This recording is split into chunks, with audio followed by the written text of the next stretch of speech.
Okay, so have you ever been like running behind, and that feeling of, oh no, I'm gonna be late? Totally. And then you're like scrambling to like come up with a good excuse in your head, right? Exactly. And then on the flip side, have you ever been the one waiting and you're kind of like, what is going on? Where are they? Yeah. Yeah. You're checking your watch like, Well, that's actually what we're going to be talking about today, diving into this idea of being late and all the things that go with it.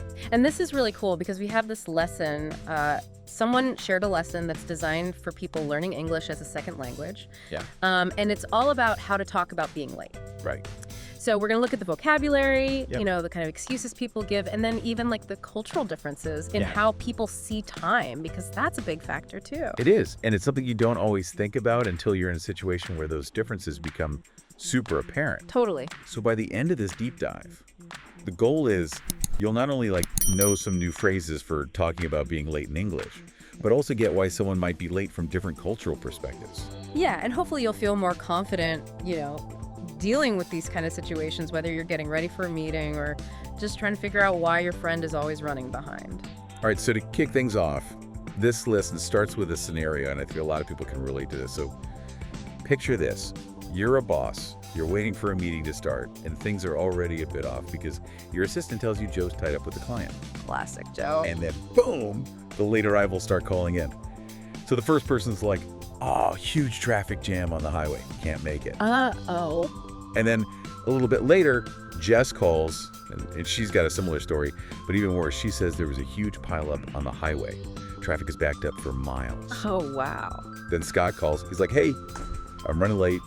My last meeting ran over. It happened. And then finally, the last person to call in is like, yeah, so I was getting coffee at Starbucks, and the line was crazy long, like 20-minute wait. Okay, so right off the bat, you can kind of see how some of these excuses are like stronger than others, Total. Like tied up with a client that sounds important, unavoidable, right? Yeah, you have to do it. But then the Starbucks one, it's like, come on, really? It's like a choice you made, Exactly. So it's interesting how we judge these reasons differently. For sure. All right, so let's break down some of these key phrases that came up. Okay, sounds good. So first up, got tied up. Yeah. Joe was tied up with a client. The lesson explains this means you're busy with something that you just can't get out of. Right, it's like you're literally tied to this thing. Yeah, and they give a bunch of examples, like tied up at the office, tied up on the phone all afternoon, tied up in traffic. It's that feeling of being stuck. Yeah, exactly. So then we've got traffic jam. The first caller mentioned a huge traffic jam, which is basically when there's so many cars that they can't move. Right, and saying huge traffic jam really emphasizes how bad it is. Totally. And then Jess mentioned a pileup, Oh, yeah. which is like another way of saying there was a big accident with multiple cars. Oh, so that's why traffic was so messed up. Exactly. It's worse than just a regular traffic jam. Makes sense. Okay. Then we have running late, which Scott used.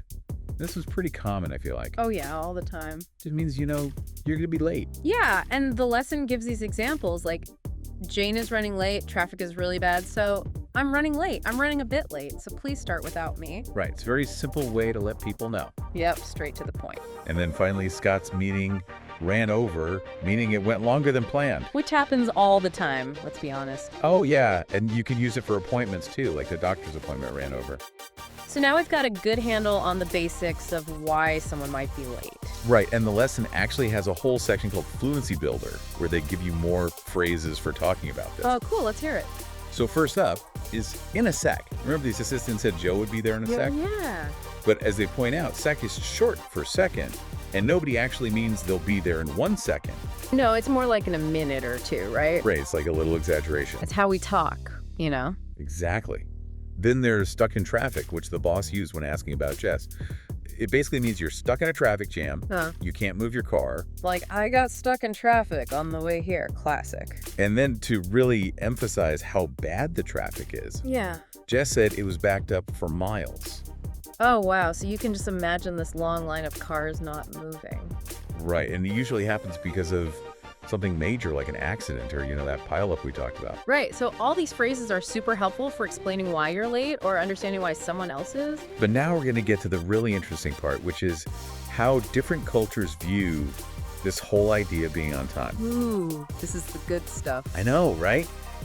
So the lesson goes into this discussion about cultural perspectives, and it's fascinating. Okay, so they start by talking about North America, and specifically Canada, where they say it's generally expected to be on time for meetings.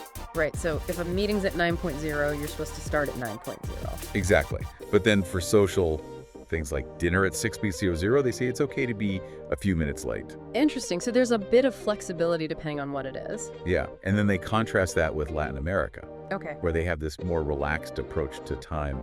They even call it Hispanic time sometimes. I've heard of that. So a 9:00 a.m. meeting might not actually start until 9:15 or even 9:3. Wow. And social events are even more loosey-goosey. Like if you're invited to dinner at 6:00, you might not show up until like 6:0 or 7:0, and then the food comes even later. That's so different from the 9 a.m. meeting starts at 9.0. I know, right? It's a whole different mindset. And then they talk about German-speaking countries, Oh. where punctuality is super important. Like really important. Like if you're invited somewhere at 6:0, you better be there at 6:0, not even 6:01. Wow, they're serious about time.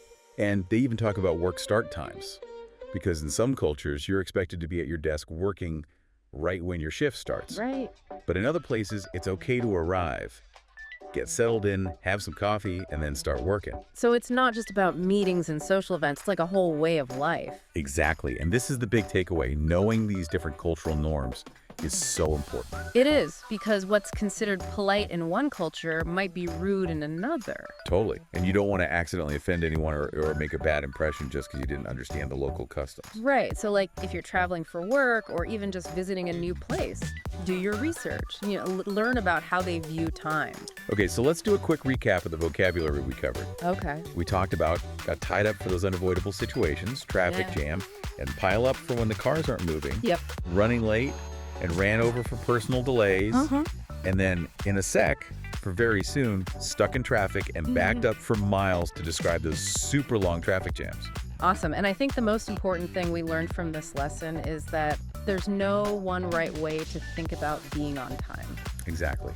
Different cultures have different ideas about it, and it's all valid. Yep.